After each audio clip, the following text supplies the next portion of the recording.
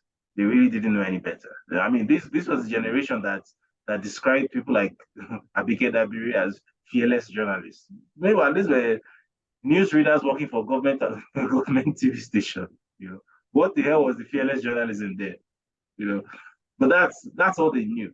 So I think the importance of the emerging independent space now is that for the first time, young Nigerians are actually getting access to high quality information, right? Not just information, but high quality information that when I'm doing a story, I make it a point that I'm not just writing a story for the sake of writing it. It's not just to answer the 5 Ws and the H, which is what you are taught in journalism school.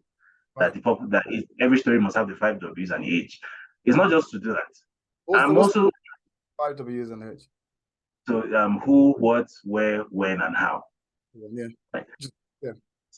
As against just answering those questions, I'm also trying to give you important context, right? Because sometimes context is as important as what you are reporting. So and this is something that Nigerian media also does a lot, which is part of the same government propaganda effort, that when the government is trying to ensure that an important piece of information is not disclosed to the public, sometimes the tactic for doing that is to misreport it. So the government will not black it out and they won't lean on anybody to not report it. But instead, the tactic will be that report it devoid of context. So for example, let's say this ongoing Chicago State University issue with Atiku. Right. If you've been following the coverage by platforms like The Nation, which is obviously owned by Tinubu, if you've been following their coverage of the issue, you would have no idea what is actually happening. That's the problem. Because according to that coverage, which, by the way, a lot of people still read, because there's still a large number of Nigerians, especially in the older generation, who don't use the internet to access news. They read French newspapers alone. So according to the coverage on The Nation, it's just one meddlesome interloper trying to cause trouble in the US. And the issue has already been sorted out. The university has already ended it. It's just Atiku trying to be a troublemaker. Meanwhile, that's not even close. Yeah, that's not What is remote. happening? So if you then meet one of these people who has read the coverage in that traditional media and you talk about this issue, they will think they are informed. Right. And meanwhile, what they're saying is a pile of rubbish. They have no idea what they're talking about. They've never read the court documents. They don't. So when I am doing a story, what I'm trying to do is not just report 5 Ws and H and throw it at you without devoid of context. I'm also giving you historical background. I'm giving you reference material. There's a link in there. I even make it easy for you. In addition to putting the link, I'll even take screenshots of the material and put it there. I think you Slap institutionalize what you do. You institutionalize it. You make people want to go and study more. So the value is amplified in what you do. That's why people look at you different, to be honest. Like we said when we started the conversation, let's not go into, all these good stories you've done, because they have to now know what you bring to the table as an individual, and which is what you just highlighted there. Not a lot of people do that, because you can go out there and say, let's put out stories and make a lot of money from it, without putting the right substance in there. You can't. It's easy for you to do that now on this level. But when you still take your time in, there was one space you were in that I was listening to, and it was about the articles you wrote about the plane. The issue with those 2 articles what are they now? I can't remember the 2 articles you released, right? When you were doing the, I think you got a bit ticked off because people had not read it and they were coming to ask questions, and then you were constantly telling people, look, if you haven't read this thing, there's no point in having this conversation with you, because you have to go and understand the value in that article so that we can expand it. You know, I was really impressed because it showed so much that you cared more about people understanding the impact of what you've done. You know, the prowess they can get from really understanding information and how we can benefit them in terms of changing society. A lot of people Exactly. don't get that. It's not A lot of not people don't get it. being done for your entertainment. It's being done for your education. Thank you. It's being done for you. That's the purpose of it. That's the difference. And you know, we're trying to do that in our spaces we hold on the platform. And I constantly make it aware, and I hope one day you will join us. It's like, this is not an entertainment thing. It's really about value, you know, education, and creating or projecting a mindset change that can occur anytime for the individual who comes in. You know, so you have people coming in to listen to probably what we're saying now, and they might go back and say, I didn't realize I could change my life if I just focus on copywriting. Wow, they heard that today. We've never heard that before, you know. But if we spend most of our time just ensuring that we, you know, we constantly bash what we know is bashable already, there's no point. At some point, we have to extract value in these conversations, and this is why I'm glad that you lock onto that as well. You know, moving on before we move on to the next phase of it, your book. Yeah. I haven't read it, right? Okay. I intend to. That's because I'm working on a third one. I have two out now, one about football, which is my passion, and the other one about decision making and leadership. The third one I'm working on it. And when I'm doing all this work, you know how it goes. I try to stay away from outside material so I don't get any kind of influence. You know, the third one is about Nigeria per se, especially the zeitgeist of what is happening now. So I try as much as possible to stay away from, you know, those things, but I know where to find it. You know, but I want us to talk a little bit about it, you know, but from a creative point of view. You know, what activated the creative process for you to write it? One, what inspired you? So the activation, the inspiration, you know, and what is the passion within the story in that book, if you don't mind? So as against being one contiguous story, the book is actually like an anthology of stories. So Oh, cool. it's made up of some of my most important stories going back all the way to 2019, including back when I was in Newswire, when I had a relatively smaller audience. Right. So there are probably lots of stories in there that you've not read. Okay, so that's cool. Okay. So the purpose of the book was basically to tell a story using other stories as a storytelling device. Right. So the title of the book is The Jungle, Younger, yeah. right? A personal journey with the enfant terrible of Nigerian journalism. What I was trying to do with that book was, first of all, to tell a story about the sheer mess that is Nigeria. That Right. this place is actually jungle, right? And that this is one crazy person's attempt Right.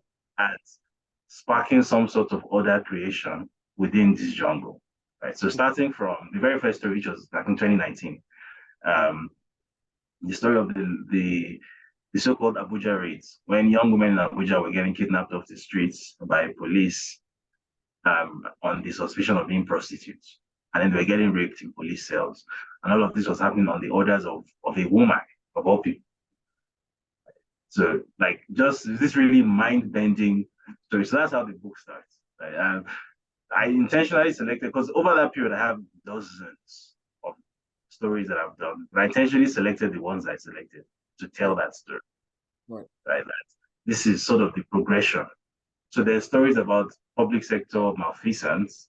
There's stories about private sector malfeasance and people who are fraudsters, basically. Like, Marek Smyslowski, the Polish guy who went to Nigeria and portrayed himself as something he was not, and then, stole from investors and then ran away back to Poland and then started telling the whole world one fairy tale like that.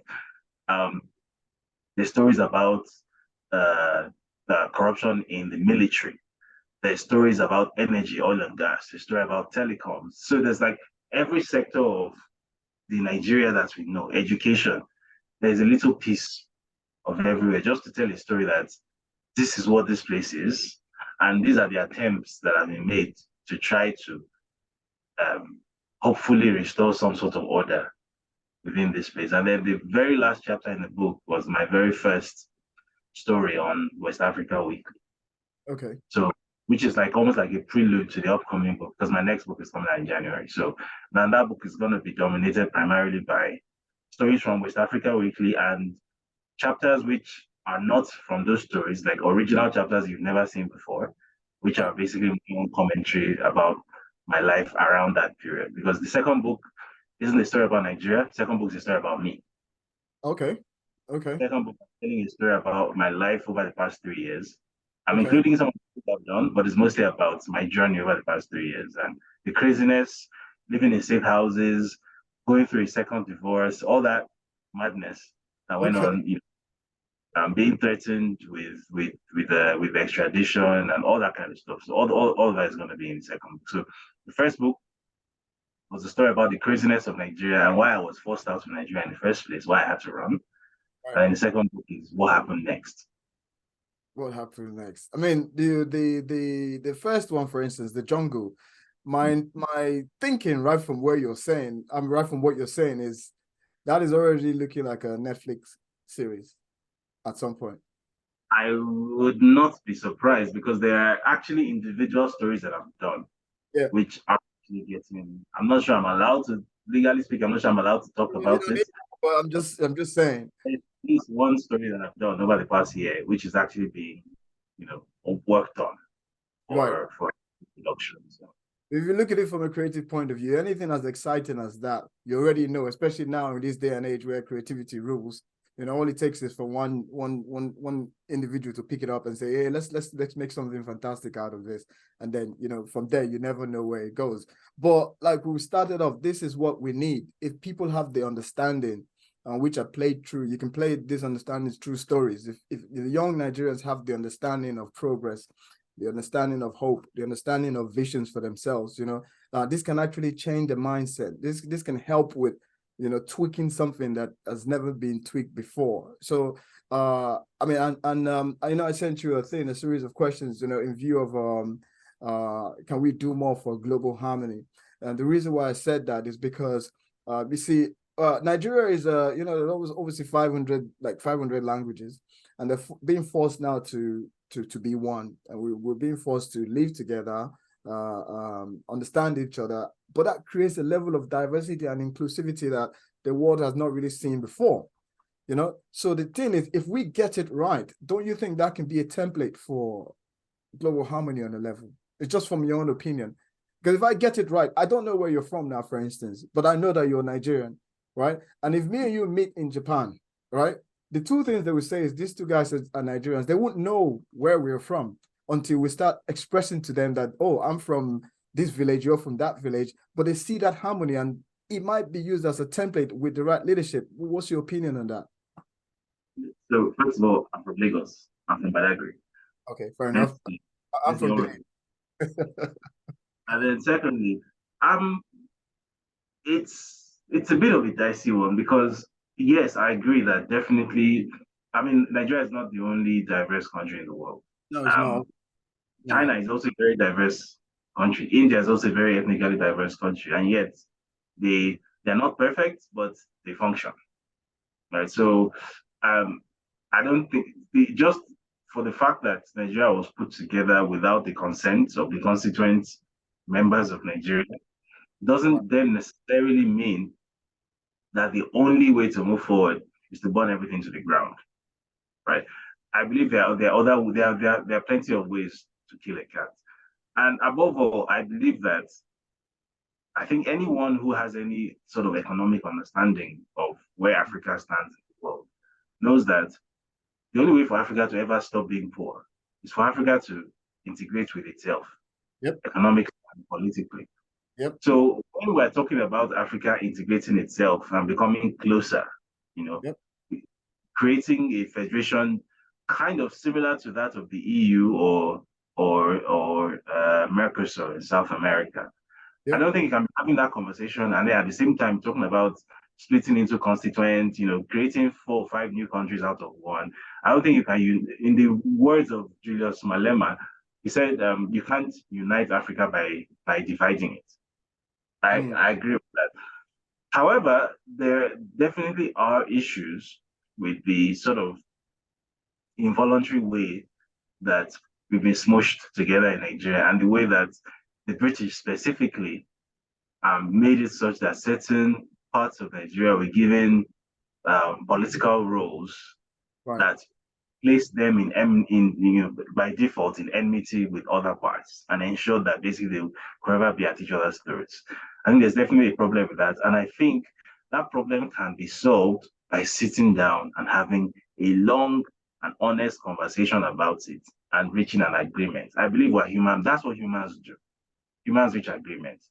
I think it's goats that solve every problem by butting heads Yep. with each other, right? I think human beings are capable of sitting down, negotiating, reaching compromises. I think that is possible. I think everybody else in the history of time has done that. I don't think there's anything special about Nigerians that make it such that Nigerians cannot do that.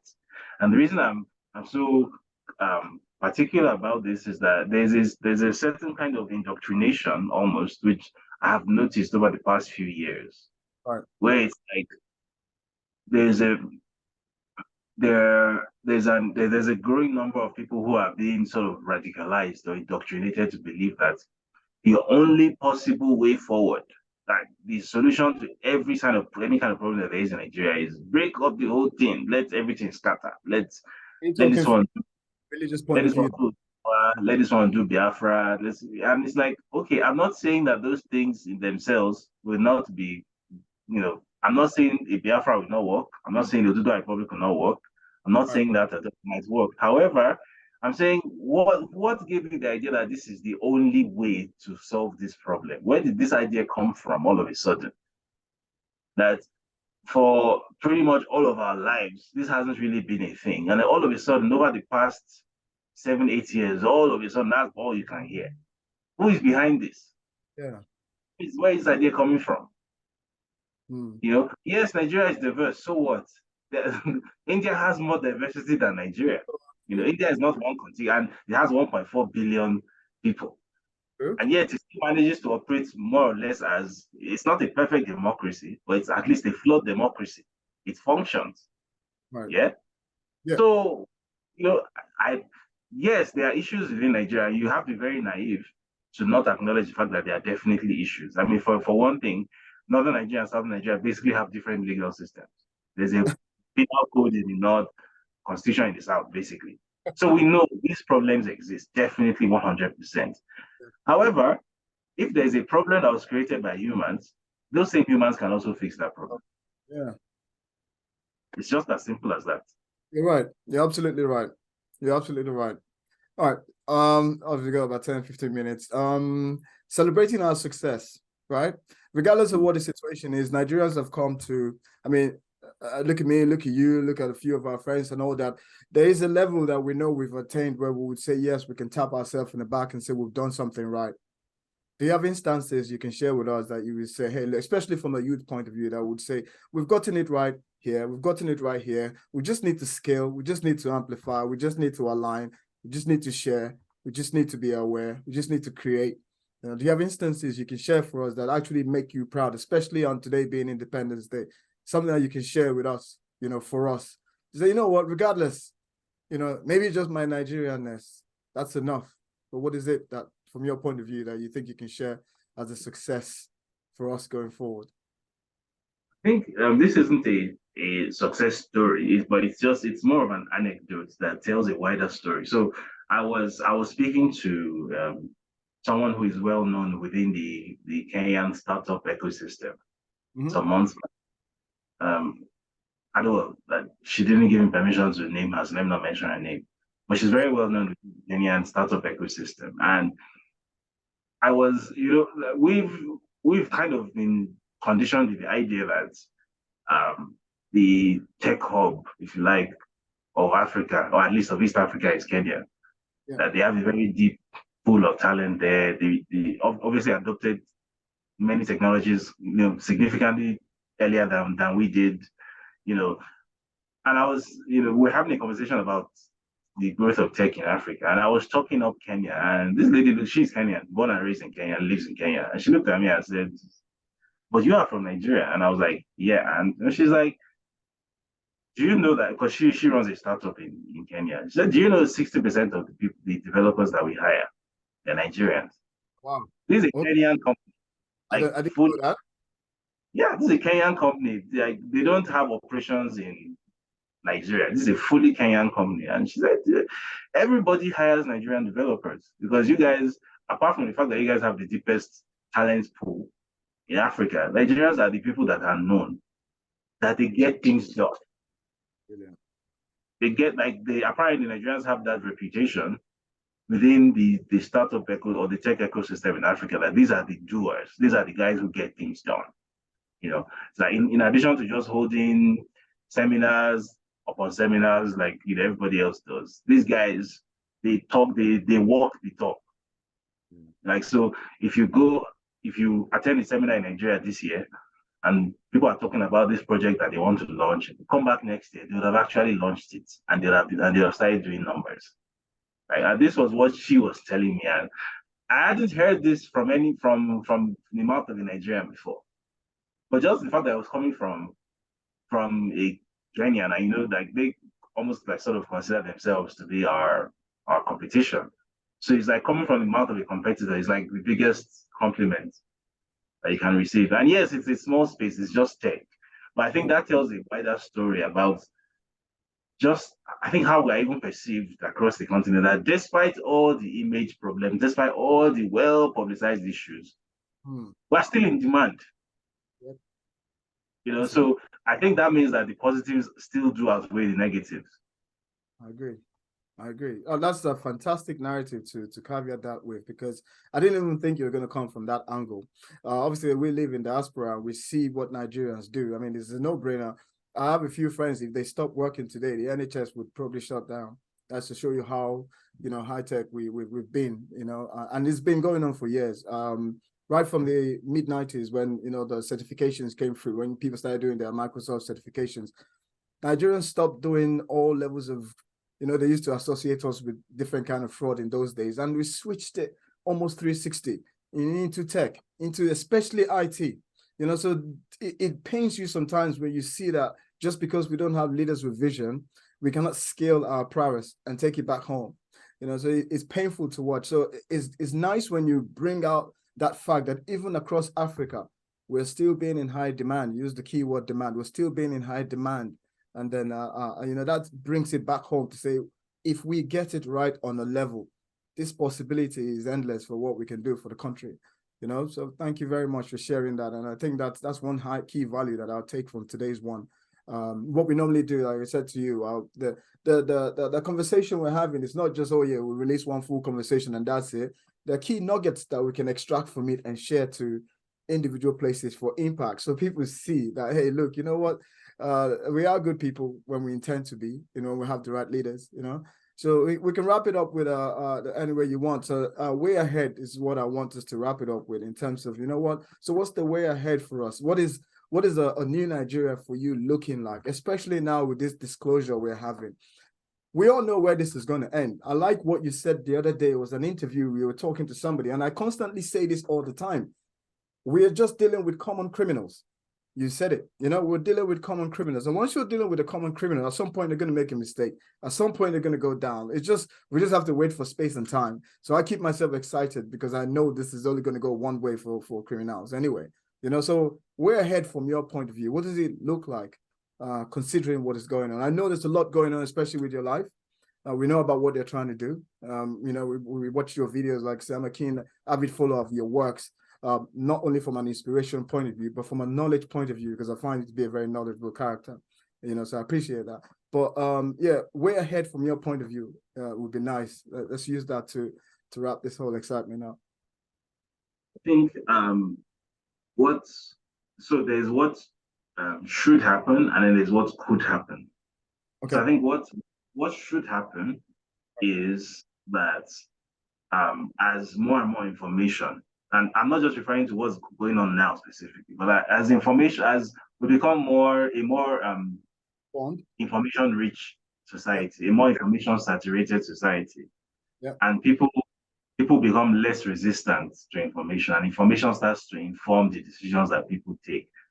I think naturally Nigeria should evolve into a better place, just naturally. The same way Nigeria of 1945, Nigeria of today I think it's fair to say that Nigeria of today is significantly better place than Nigeria of 1945, Yeah. where like the vast majority of the population was on the farm, Yeah. subsistence farmers. You had no hope of seeing the world, nothing. I think as bad as Nigeria is definitely a significantly better place today than it was then. And that's simply because access to information and technology has compounded over that period. So as that continues to compound at a faster rate, I think whether the leadership likes it or not, because I think the progress Nigeria has made has not been deliberate. I think it has happened in spite of leadership, not because of it.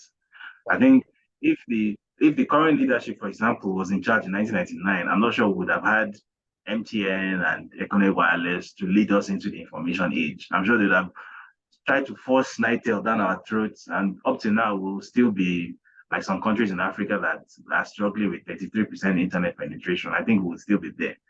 But Right. fortunately, we happen to go into 1999 with a president that, for whatever reason, appeared to be open to information. Thank God for that. So I think that progress cannot be reversed.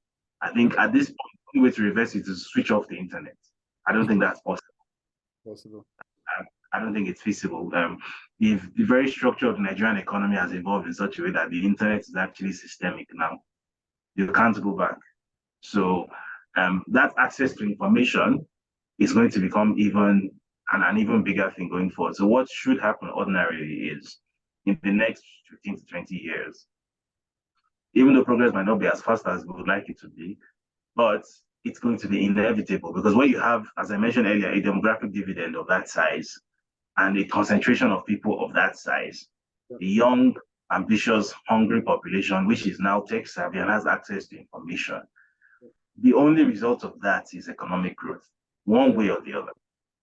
Now, what could happen is that could be derailed if the people in power now with their criminal tendencies are able to properly entrench themselves the way they want to, the way they're trying to, and make themselves the system, right? Because currently there's state capture going on, but the state is not fully captured yet.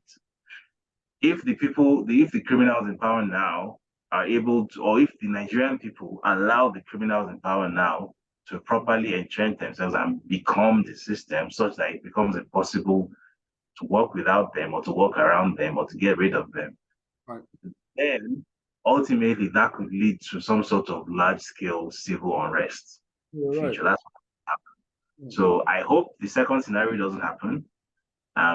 The first scenario is what has happened for much of Nigeria's post-1999 history. I hope that continues. Oh, brilliant. I mean, that's amazing. And I hope when people do revisit this and listen to it, that we get exactly what your point is there, and the anchor on that hope, which we have to keep alive, that certain things don't happen. So well, in wrapping up, like I said, it's been brilliant. I knew what to expect from the conversation with you in terms of value. I'm not surprised about the nuggets you've dropped for us. And, obviously you shared your own views and you shared some personal things. But we always want to end it with a new Nigeria as possible, because that's the subject matter we are lighted on anyway. So in summary of all this, for the young Nigerians, when we use the same phrase, not from a political point of view now, a new Nigeria being possible, can you give us a final message for them?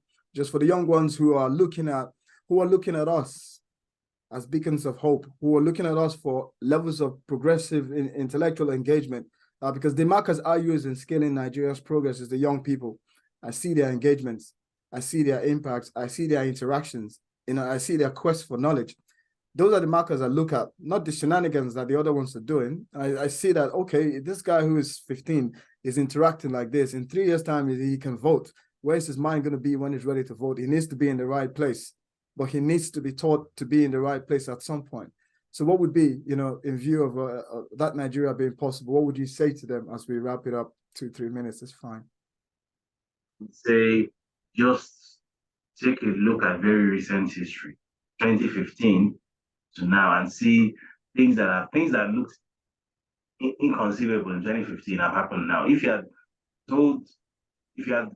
taken a microphone, stood in front of the street in Lagos in 2015 and said, sometime in the next 6 years, Nigerian artists like born and raised in Nigeria, record in Nigeria, camera audiences in Nigeria, all the values in Nigeria, they're going to start winning Grammy Awards.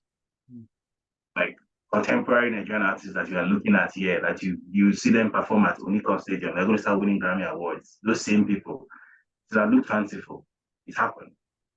If you had in that same 2015, if you had to have said that a Nigerian movie funded by a fully Nigerian team of investors, directed by Nigerian, fully Nigerian cast and crew, written by Nigerians, had no foreign input whatsoever, not even financing, will make it #1 on Netflix.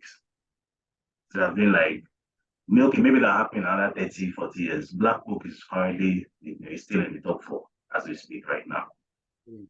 Right.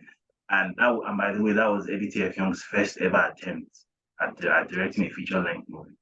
Right? This one who was running an advertising agency a couple of years ago. So when young Nigerians put their minds to something, and then there's the slightest hint of an enabling environment, they draw blood out of a stone. Yes. So we don't even need much, right? We don't need to have the environment of Sweden or Norway. That's fine. That's plenty. If we manage to have the environment of Botswana and Namibia, we're going to become the 21st century's growth story. I believe that. Awesome. So new Nigeria is possible.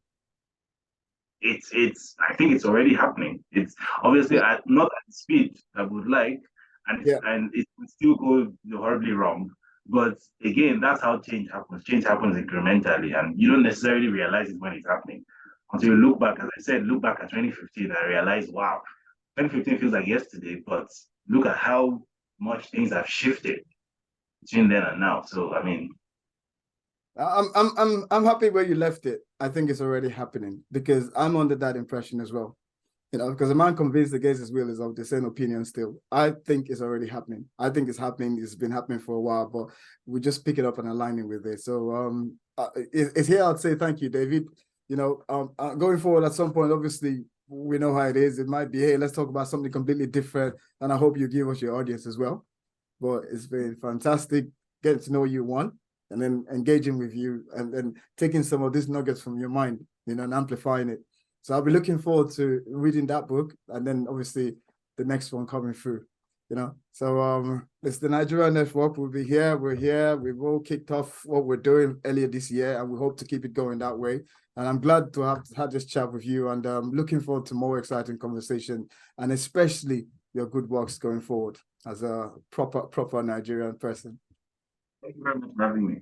All right, man. You're welcome anytime. You know, have a fantastic day ahead, you know, and we'll keep in touch, definitely. Thank you.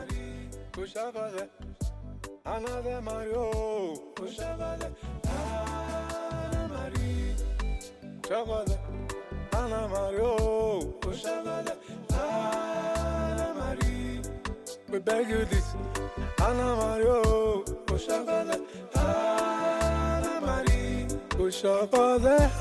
Mario,